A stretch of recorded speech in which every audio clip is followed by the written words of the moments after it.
으로 환영합니다. 오늘 우리가 함께 예배드릴 때에 주님의 은혜가 충만하시기를 바랍니다. 할렐루야. 히브리서 11장은 믿음장이라고도 하지요. 대홍수 심판 이전에 살았던 세 사람의 믿음을 보여주고 있습니다.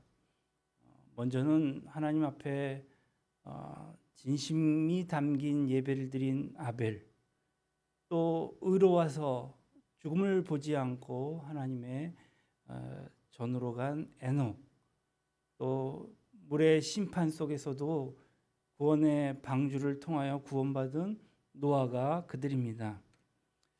이들을 본다면 이들은 어떤 흐르는 강의 지류라고 할 수 있는데요. 이 사람들을 지류라고 본다면 이 물줄기가 흘러서 바다가 된 것은 아마도 오늘 본문의 말씀의 주인공인 아브라함이다 할 수 있습니다.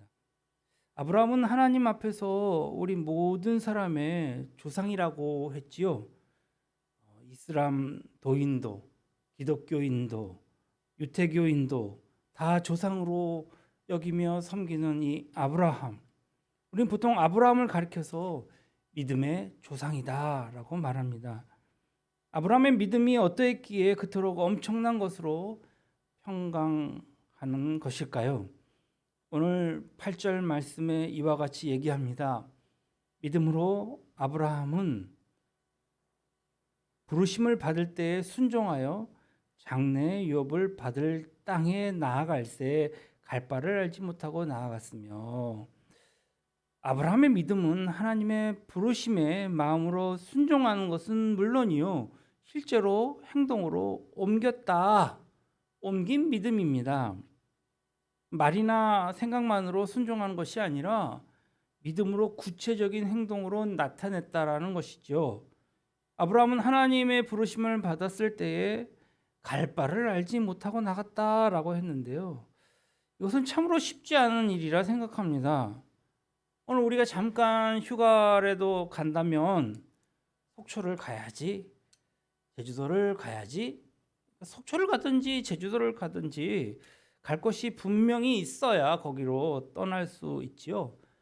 무작정 떠나고서는 참 그렇게 결정하는 사람들도 물론 최근에는 많이 있지만 거진 없다. 그런데 아브라함은 하나님의 부르심만 의지해서 그가 어디로 갈지도 모르고 산으로 갈지 바다로 갈지 광야로 갈지 알지 못하는 가운데에서 떠났다라는 것이거든요. 아브라함은 하나님의 명령에 마음 깊이 순종하고 하나님의 명령에는 무엇이든지 간에 순종하기에 결단한 것입니다. 이것이 바로 아브라함의 믿음입니다. 그런데 그가 받았던 명령은 참으로 순종하기 어려운 것이었습니다. 그러나 그는 순종했다. 하나님은 우리에게 때로는 순종하기 어려운 일을 하라고 명령하실 때가 가끔 있어요. 하나님이 시키시는 일이지만 도무지 내 상식으로는 내가 이해가 되지 않고 참 이것을 순종하기란 어려운 여건일 때가 있는 것이지요. 하지만 그럴 때에 우리는 명령의 내용 때문이 아니라 하나님 때문에, 온전히 하나님 때문에 순종하게 됩니다. 아브라함도 그랬을 것입니다. 그것이 아브라함의 믿음이었으니까는요. 사람들은 보통 성경에 아무리 좋은 명령이 있어도 자기 생각과 경험과 현실에 맞지 않으면 대부분 어떻게 하죠? 순종하지 못하죠. 아니, 순종하지 않지요. 그것이 좋고 옳고 정말 훌륭한 말씀이라 하더라도 내가 현실적으로 소화해낼 수 없기 때문에 거부하는 경우가 많이 있습니다. 그러나 하나님의 말씀을 들으면 마음으로 순종하고 실제로 행동으로 옮겨야, 그래야 참 믿음을 가진 사람이다. 여러분, 말씀을 행동으로 옮길 때에 갈등이 생깁니다. 그럴 때에 우리는 무엇을 쳐다봐야 할까요? 제일 위험한 요소는요, 자신을 쳐다보는 거예요. 그러니까 자신을 쳐다보지 마십시오.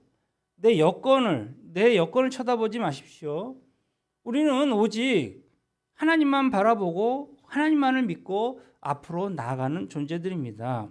그럴 때에 하나님이 모든 문제를 풀어주시는 것을 보게 됩니다. 이것이 바로 아브라함이 가졌던 놀라운 믿음입니다. 그래서 믿음은 무엇일까요? 믿음은 순종이다 했죠. 순종 없는 믿음은 없는 것입니다. 순종하고 행동하는 믿음이 참 믿음입니다. 우리가 여기서 한 가지 잠깐 짚고 넘어가야 할 것이 있는데요. 그것은 무엇일까요? 여기서의 주인공이 누구냐는 것이죠. 아브라함의 믿음보다 더 중요한 것은 무엇일까요? 아브라함이 섬기는 그 아브라함의 하나님이라는 사실입니다. 성경을 보면 알겠지만 정말 위대한 존재는 오히려 아브라함보다는 하나님이시거든요. 아브라함은 많은 실패, 좌절, 절망을 경험한 사람입니다. 우리처럼. 그런 그를 지켜보시면서 인내하시며 인도하시는 하나님, 그 하나님이 위대하신 것이죠. 그러면 아브라함에게 나타나셨던 위대한 하나님은 어떤 분이시라고 소개하는 것일까요? 오늘 11장 8절에 믿음으로 아브라함은 부르심을 받았을 때에 하나님은 어떤 하나님이라고요? 부르시는 하나님이다. 누구를? 저와 여러분을 부르시는 하나님이시죠.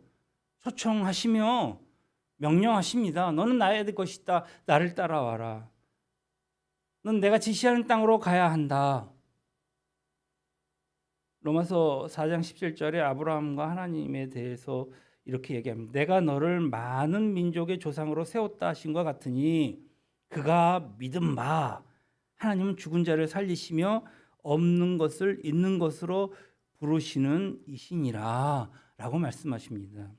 하나님은 죽은 자를 살리시며 없는 것을 있는 것처럼 부르시는 분이다. 이렇게 부르시면서 초청하신 하나님이 아브라함의 믿음의 근거입니다. 우리 믿음도 그 근거가 하나님의 부르심에 있는 줄로 믿습니다. 나를 이 자리에 부르신 거예요. 참 영종도에 이 운서동에 정말 멀리 사는 우리가 어떻게 해서 여기에 와 있지? 하나님이 부르신 거예요. 이 상가에 진짜 10명도 안 되는 우리들이 이렇게 예배드리는 것이 이게 무슨 의미가 있는 하나님이 부르신 것입니다. 우리의 믿음도 우리의 근거도 하나님의 부르심에 있습니다. 부르심이 있기에 대답이 있고 부르심이 없는 응답은 없는 것이겠죠. 여기서 우리가 꼭 알아야 할 것이 있습니다. 혹이라도 우리가 부르심을 받았다거나 또 그렇게 착각하거나 하나님을 믿는다고 착각하는 것, 그러니까 그런 아무런 근거도 없이 내가 그렇게 착각하고 사는 것처럼 불행한 일은 없습니다. 이와 관련해서 바울은 이렇게 말하고 있죠. 로마서 8장 28절입니다. 우리가 알거니와 하나님을 사랑하는 자 곧 그 뜻대로 부르심을 입은 자들에게는 모든 것이 합력하여 선을 이루느니라.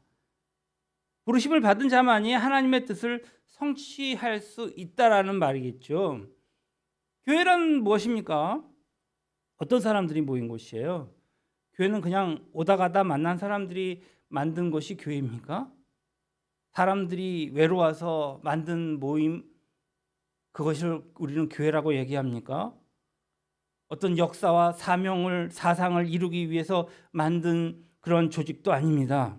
교회는 하나님이 친히 불러주신 사람들이 모인 공동체이거든요.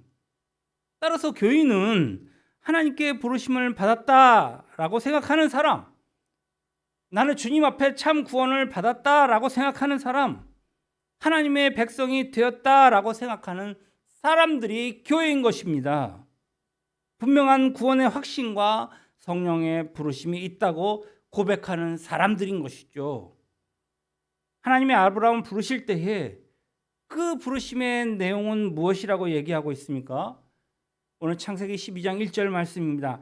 여호와께서 아브라함에게 이르시되 너는 너의 고향과 친척과 아비의 집을 떠나 내가 너에게 보여줄 땅으로 가라. 이것이 하나님이 아브라함에게 명령하신 내용입니다. 뭐라고요? 한마디로 떠나라라는 말입니다. 집도 친척도 모두 버리고 떠나라. 실제로 아브라함은 이 말씀에 어떻게 했다고요? 순종했다고요. 여기서 우리의 믿음의 핵심 한 가지를 발견할 수 있습니다. 여러분, 떠나지 않으면 신앙생활은 시작되지 않습니다. 하지만 대부분의 우리들은 떠나기보다는 안주하려고 하죠. 교회 와서 요구하는 것들을 살펴보면 자신의 현재를 정말 인정해주고 자신과 자신의 직장이나 가족을 좀 보호해 주시고 자신이 좀 더 발전할 수 있도록 주님 도와달라라는 것이 우리의 교회에 와서 하나님께 요구하는 요구사항 아니겠습니까? 이는 떠나라고 하신 하나님의 명령과 정반대입니다. 떠나라는 의미는 무엇입니까? 하나님은 우리에게 무엇을 요구하고 계십니까?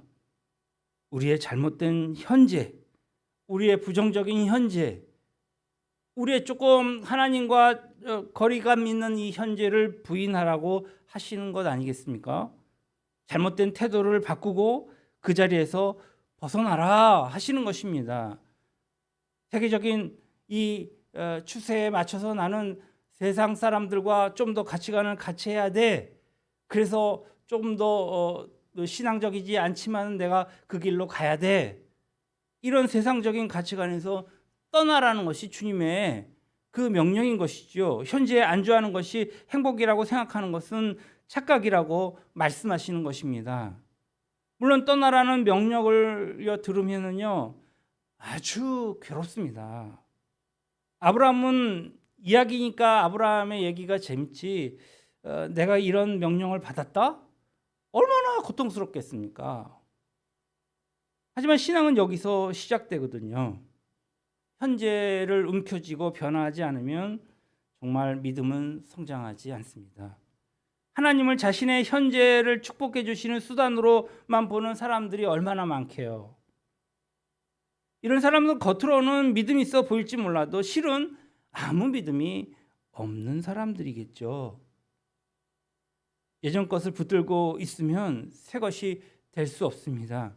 그래서 고린도전서 5장 17절에 그런즉 누구든지 그리스도 안에 있으면 새로운 피조물이라 이전 것은 지나갔으니 보라 새 것이 되었도다 했죠. 신앙생활은 하면 할수록 어떻게 보면 싸움입니다. 그러니까 신앙이 어렸을 때는 적은 싸움에도 쉽게 지고 또 힘들어하지만 이것이 계속해서 단련이 되고 연단이 되면 큰 싸움을 붙어도 이길 수 있죠. 한 단계의 싸움을 이기면 더 높은 수준의 싸움이 우리를 기다리고 있습니다. 또 그것을 어떻게 해서든지 정말 승리를 쟁취하면 또 다른 퀴즈가 우리 앞에 놓이게 되는 것이죠. 하나님은 우리가 변화되기를 원하십니다. 언어, 생각, 가치관을 바꾸라고 말씀하십니다. 우리는 그렇게 하기로 결정해야만 합니다. 나는 버티는 게 이기는 거야. 끝까지 버틴다고 해결될 일이 아니에요. 지금 결정해야만 하는 부분입니다. 이전 것으로부터 떠나는 것, 이것이 믿음입니다. 둘째, 아브라함의 믿음은 태어날 때부터 있었던 믿음이 아니라 후천적인 믿음이라는 사실입니다. 좀 점진적이며 좀 만들어진 믿음이에요. 그러니까 아브라함은 원래 메소포타미아 지방의 이방 세계에서 자랐죠. 어떤 사람들은 그가 하란을 떠나기 전인 50세에서 한 60세 정도의 하나님의 명령을 받았다고 이렇게 보는 것이 좀 대중적입니다. 그러나 명령을 행동으로 옮긴 것은 한 75세 정도 되거든요. 그 부르심을 받았을 때 그때쯤, 그러니까 50대에서 60대쯤이라고 우리는 말하고 있습니다만 사실 그때에 아브라함은 떠나지 못했어요. 그러니까 여호수아서 24장 2절에 보면은 옛적에 너희 조상들 곧 아브라함의 아버지 나홀의 아버지 데라가 강 저쪽에 거주하여 다른 신을 섬겼으나라고 말하고 있습니다. 그러니까 아브라함의 가족은 사실 우상을 숭배하고 있었어요. 아브라함은 우리와 마찬가지로 하나님 없는 가정과 세상 속에서 자랐습니다. 50년, 60년을 그렇게 살아왔다는 것이에요. 그러니까 거진 제 나이 정도 때까지는 신앙이 없었다는 얘기죠. 그런데 하나님께서 갑자기 그를 택하셔 부르셨습니다. 처음에는 아브라함은 어떻게 반응했습니까?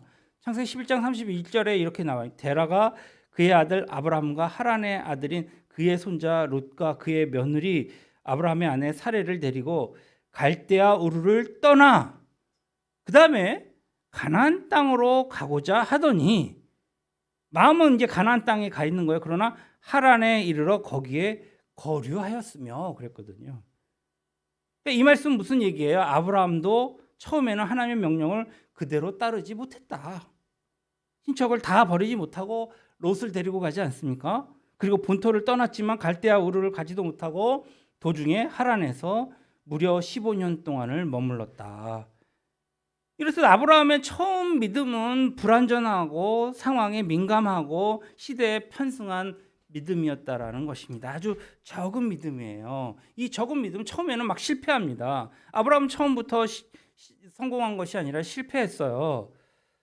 그런데 여러분 분명한 사실은요. 아브라함은 실패했을지 몰라도 하나님은 실패하지 않으십니다.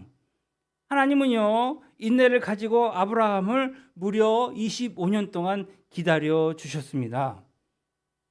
아브라함은 하나님의 약속을 기다리지 못하고 하나님 자기 사라의 몸종인 이스마엘 몸종인 하갈을 통해서 이스마엘을 낳기도 하죠. 그 후손들이 오늘날 이슬람교를 믿는 그 아라비아 사람들 아니겠습니까? 그런 보통 평범한 사람이었습니다. 그러나 여러분도 잘 아시다시피 아브라함은 25년 동안 하나님과 함께 살면서 점진적인 믿음의 강도가 높아지므로 그가 종국에는 정말 독생자 아들이었던 이삭을 하나님께 바칠 만큼 믿음이 아주 큰 믿음의 아버지로 바뀐 것을 알 수 있습니다. 처음부터 온전하고 위대한 믿음을 가진 사람은 없어요. 날 때부터 믿음을 가지고 태어난 사람은 없단 말씀입니다. 모두가 불완전해요. 회개할 것도 얼마나 많은지 몰라요. 어릴 때는 참 다 하는 짓이 정말 하나님 기뻐하시는 일이 아니에요. 회개할 것도 많아요. 그러나 아브라함처럼 우리의 믿음 또한 그것이 만들어지며 그리스도의 장성한 분량에까지 성장할 줄로 믿습니다. 우리가 하나님과 동행하면 믿음은 시간이 지나면서 더 성숙해지고 발전합니다.